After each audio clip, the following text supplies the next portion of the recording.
Hi, everybody. I'm Dr. Brian Artis, and this is the Dr. Artis Show. And this entire show is titled, How to Stop the Silent Killer Known as Stress. And yes, there is an accompanying PowerPoint I'm going to take you through, but just remember, our actual goals here are to educate you and restore your faith in the incredible benefits already provided and found in nature that help to improve our quality of life. Today is going to be all about our mental health, and we're going to be discussing stress specifically. All right, so we're going to talk about what the medical model is to treat and try to handle stress for people to reduce that. But you're going to be shocked about what you learn about the most commonly prescribed medications for depression, anxiety, you name it. That also goes along with stress, obviously. So we're going to take you through that. And then what are some very, very well-known and established nutrients found in nature that actually combat stress and are proven to do so even faster than prescription medications. That's what you're going to learn. So let's dive into the PowerPoint coming right up. Here we go. This is the title page, How to Stop the Silent Killer. I am your host, Dr. Brian Artis, and this is a QR code. You can scan it at home. This actually allows you to put in your email to then get alerted to when any new podcast or any presentation is being projected and sent out to the audiences. You will be notified immediately when the next podcast has been released and the health topic we are addressing. And some of those are in the mainstream media as current events, and some of those are long-standing health issues. So scan the QR code if you are not already. Subscribe to the Dr. Artis Show. All right, so we're going to start with this article. This is found on singlecare.com, and it is titled Stress Statistics 2024, How Common is Stress and Who is Most Affected? Nearly 90% of U.S. adults reported losing sleep at night because of worries about health and the economy. They also highlight that job stress costs the United States over $300 billion annually. About 75% of Americans, including you at home, reported experiencing a physical or mental health symptom or stress in the last month. Also in this, they actually highlight how common is stress. They state stress is extremely common and even normal, they say. But in recent years, self-reported stress has skyrocketed for Americans. Let's look at some of the highlights of how common stress is. More than 3/4 of adults report symptoms of stress, including headache, tiredness, and depression. 83% of the United States workers say they experience work-related stress. And nearly half of all of you that work, U.S. adults, say that stress has negatively affected their behavior. About 23% of American adults say they experience a mental health condition in the past year. And in 2024, 43% of adults reported feeling more anxious than they did the previous year. Some of the main causes they report of stress among U.S. adults in 2024 were in regard to the presidential election and the future of the nation. Well, if anybody watched mainstream news, articles, or paid attention to social media, all of you should have been stressed in 2024 because that's all they wanted to talk about was the future of the nation and the presidential election. Here are some statistics worldwide on stress, not just for Americans. In August of 2024, 31%, a third of all adults surveyed worldwide, thought stress was the biggest health problem in their country.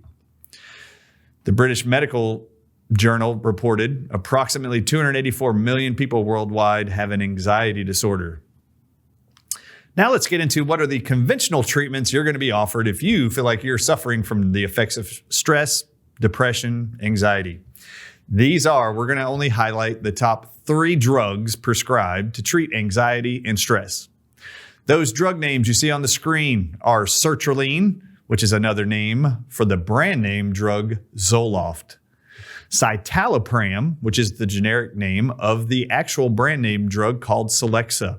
And then the all-popular, all-knowing Prozac. We're just going to talk about these 3. And what do we want to highlight? We want to make sure that you know that sertraline is the generic name of the drug called Zoloft. You can see Zoloft in the top right-hand corner at a 50 milligram dose. That's what it looks like. What is sertraline? Per drugs.com. It's a medication used. You can read the first sentence in the paragraph at the bottom of the screen. Sertraline or Zoloft is a medication used for depression, panic disorders, obsessive compulsive disorder, social anxiety disorder, PTSD, and premenstrual dysphoric disorder. These are some important warnings found on drugs.com. The important warnings about Zoloft. This medicine can cause some serious health issues. What do they claim? Antidepressants increase the risk of suicidal thoughts and behavior in pediatric and young adult patients in short-term studies. What do I want to highlight here for you? These increased risk of suicidal thoughts and actions was found not in long-term studies, short-term studies. So picture anything 6 months and less. So anybody that's on Zoloft, if you see that their behaviors are worsening in the short term after being prescribed the drug, you are told to closely monitor all antidepressant treated patients for clinical worsening. So that means their depression is getting worse and for emergence of suicidal thoughts and behaviors, meaning they weren't there before they started Zoloft. Well, let's dive into some of the more common and very common published side effects of Zoloft, which millions in America are being prescribed for their stress. As you can read on the screen, look at the very common side effects and the percentage of those who experience insomnia. It's over 20% there. That means 1 in 5. When you look at the common, this is up to 10% of all people, they will experience symptoms like this: worsening suicidal ideation and suicide attempts. Did you know that was a listed side effect in 10% of all people? 1 in 10. They also mention hallucinations are common in 1%. Let's go to the nervous system side effects. Did you know that they publish that up to 22% of people on Zoloft will experience headaches? That's a published known effect. 1 in 5 people will develop headaches. Somnolence, up to 13%. This means you will become reserved, shy, disappear from social gatherings. You won't engage. Somnolence is a subdued behavior. Did you know that up to 10% of people on Zoloft in clinical trials had convulsions and tremors as published side effects? Well, if you know anybody on Zoloft and they start having convulsions or seizures or tremors, it may not be Parkinson's or seizures at all. It might just be the poisonous toxic effect already known and published about Zoloft. Let's continue. We're going to go to the next slide here. Let's go to the cardiovascular risks. Did you know up to 10% of people on Zoloft experience chest pain and palpitations? Did you know that up to a higher percentage, gastrointestinal, you'll have nausea? Over 20% of people will experience nausea, dizziness, dry mouth. Did you know that? Some of the more exciting ones, look at the genitourinary side effects. Up to 14% of people, males, who experience or take Zoloft will experience, and it's already reported in clinical trials, ejaculation failure. How many of you knew that was even a side effect known and published about any drug? You'll notice up to 10% of people on Zoloft will experience erectile dysfunction, but ejaculation failure in the majority of them. Well, those of you who are wanting to have a family, young adults wanting to have a family and experiencing depression, stress, and anxiety, if you've been prescribed Zoloft or any of the next 2 prescription medications we're going to highlight, they each have these lowering libido, erectile dysfunction, and ejaculation failures published side effects. Citalopram, let's go to the next one. This is Celexa. What do we need to know about Celexa? Well, they have important warnings, black box warnings on drugs.com for Celexa, known as citalopram. Did you know that they publish suicidal thoughts and behaviors, antidepressants increase the risk of suicidal thoughts and behavior in pediatric and young adult patients, again, in short-term studies. Then they tell the prescribing medical doctor and the families of the loved ones on these drugs, closely monitor all antidepressant treated patients for clinical worsening depression, and for emergence of suicidal thoughts and behaviors. When you get to the nervous system, it's very common for those who are on Celexa to experience headaches, somnolence, and dizziness, over 10% of all of them, even over 26% just with headaches. That means 1 in 4 on Celexa will start having headaches. Let's look at their gastrointestinal ones. Did you know that over 21% of all of you on this drug will start having nausea and vomiting and dry mouth in 1 in 5? Well, how many of you are told after getting on Celexa that maybe you have Sjogren's disease, which is dry mouth, dry nose? What if it's actually just a published side effect of Celexa you were prescribed for your anxiety? Asthenia in 11.5%. You'll see that under other. Do you know what asthenia means? Well, Per Medical News Today and Wikipedia, I show you the definition. Asthenia is a medical term that refers to general feeling of physical weakness or lack of energy. It can be a symptom of various medical conditions and may affect specific body parts or the entire body. Did you know that over 10% of all people put on Celexa report asthenia, a general I don't feel well symptom? And if you look there, it's very common that 10% of people will experience fatigue and tinnitus. 1 in 10 will experience ringing in their ears and extreme fatigue. Did you know that about Celexa? Did your medical doctor tell you that? What about psychiatric conditions? Well, it's very common, insomnia, in a high percentage of people on Celexa. Ask your doctor if insomnia and staying up all night and not being able to sleep is right for you when they prescribe Celexa for your problem. How about aggravated depression, agitation, anxiety, apathy in up to 10% of all people, and sleep disorders? And then look at suicide attempts in 10% of all people on citalopram, known as Celexa. Did you know that suicide was a published common side effect of Celexa? Here we get into the genitourinary. You're going to see again highlighted ejaculation failure, lower libido. You're going to see it.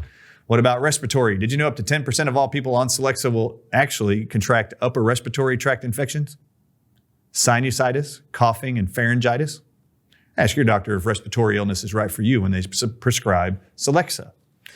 Chest pain in up to 10%, palpitations, tachycardia. How many of you were told by your cardiologist that this was maybe a genetic disorder you inherited if you had a family history of any of these, when in fact you might have been put on Celexa, and it's known that 1 in 10 people will develop tachycardia and chest pain and palpitations. Ask your doctor if cardiovascular symptoms are right for you when they prescribe these drugs. Now, Prozac is probably the most known, most prescribed of all the ones we talked about. Prozac is a serotonin reuptake inhibitor, abbreviated SSRI. Let's look at their important warnings. Once again, they publish about Prozac. Antidepressants like Prozac can increase the risk of suicidal thinking and behavior in children, adolescents, and young adults with major depressive disorder. Medical doctors closely monitor your patients of all ages for clinical worsening and emergence of suicidal thoughts and behaviors. I am not going to read all of these. All of them overlap what you saw with the previous 2 prescription medications. And just so everybody knows, the PowerPoint I am showing all of you that highlights all of these issues with these commonly prescribed medications. You can go to the resources tab of the drardisshow.com and actually click on the resources tab, click the blue button that says how to stop the silent killer stress. When you click it, it opens up in a free PDF you can download, read, review, go look at these research studies that I'm about to show you about the incredible anti-anxiety, anti-stress benefits of specific minerals and vitamins that you weren't told by your medical professional. I want to highlight here for all you Prozac users, they know that there's an increase in suicidal thoughts and suicide attempts and suicide behavior while on Prozac. Again, you're looking at the issues that are very common among antidepressants. Look at all of them. I want to highlight one. Did you know that it's actually known that Prozac can cause abortion in people who are pregnant? It's not a whole lot of people. Just know it is a published side effect. And if it can kill a baby and make you lose your baby, what's it doing to you every day you swallow it? 11% lowered libido for those of you wanting to have families. Now it's time to dive in for the last 20 minutes of this PowerPoint and this podcast. We're going to dive into the natural ways to eliminate stress that your medical professionals may not know and that you may have never heard of. The first one I want to talk to you about is magnesium. This is a published study from 2020, and it's titled Magnesium Status and Stress, the Vicious Circle Concept Revisited. As I dive into these research studies, I cannot read all the highlighted statements in here. I do not have time for that. However, for any of you who want to share this information with your loved ones or learn more, go to the drardisshow.com, click the resources tab, and click the How to Stop the Silent Killer Stress PowerPoint. All of this is in here. It is free, no cost to you, but this is the information that could be life-saving for all of you. So go there and read. You can learn more. In response to a stressful stimulus, everybody read together, stress hormones are released, causing an increase of magnesium extracellular levels. As a consequence, higher magnesium concentrations are excreted through the kidneys and out of your body. When the stressor persists over time, this mechanism may contribute to magnesium depletion and deficiency and trigger the stress and magnesium vicious circle as illustrated in this next table. As we experience stress, we deplete magnesium out of our body. If we live in a long period of stress, magnesium is constantly being devoided from our body, and magnesium is published to have over 1,200 functions in the human body. Not just 300 like you read a lot, over 1,200.